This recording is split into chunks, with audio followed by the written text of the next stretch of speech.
Hey everybody, this is a video about a woman named Asaya Bibi. I hope I'm saying that right. If you don't know who she has been sentenced to death in Pakistan for blasphemy against Islam. And her lawyers are fighting this charge, and hopefully they will win, because this is not justice in any sense of the word.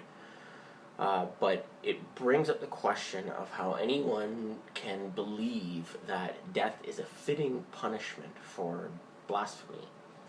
Now, the issue with blasphemy laws is that they show a significant discrepancy between Muslim and non-Muslim value systems.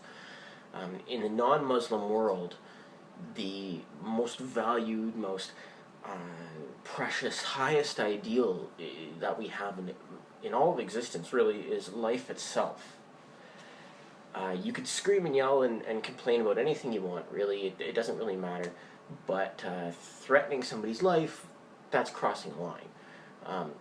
And we consider murder pretty much the worst crime that there is. It can be exacerbated by certain circumstances, of course, but murder is kind of the worst thing that you can do, and it's punished in our society, in the non-Muslim societies, accordingly.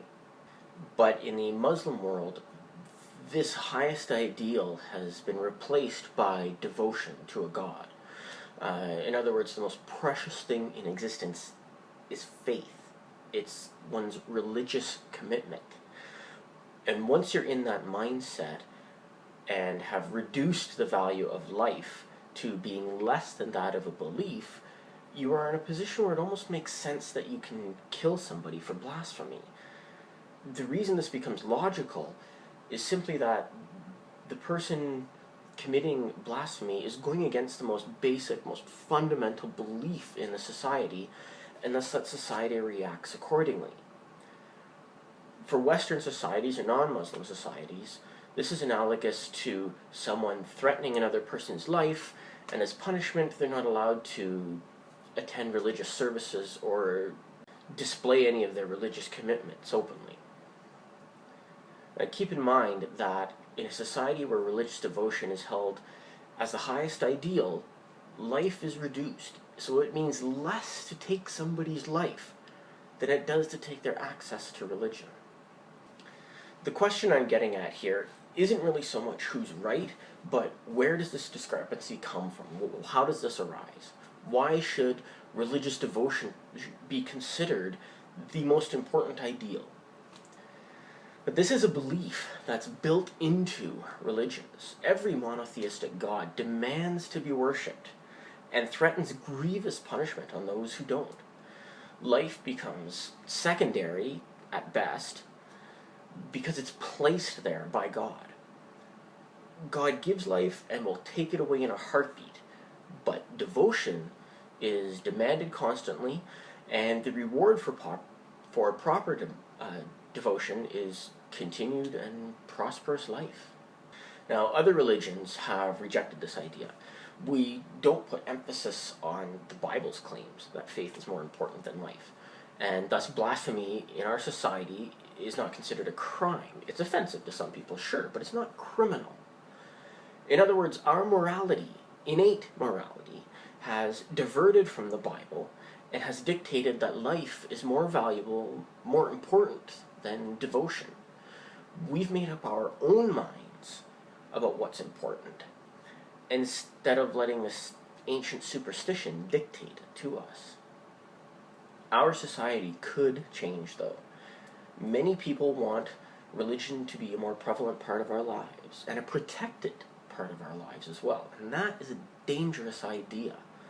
This is why a lot of non-religious people speak out. This is also why the US founders wanted to build a secular nation. They didn't want religion infused with their society because, as Christopher Hitchens put it very famously, religion poisons everything.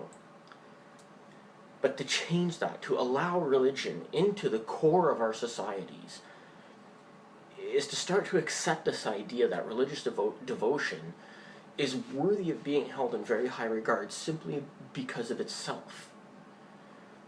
And if we should ever get to that point where the devotion is is viewed and valued as highly as or higher than life itself, then we are going down the same road as those Muslim nations. We will start punishing people for blasphemy and punishing them severely. And this is why I am speaking out.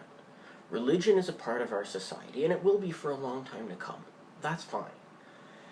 But to place it above reproach, to say that religion is required for everybody in schools, say, or that religion should not be questioned, should not be challenged, is to elevate faith far too much.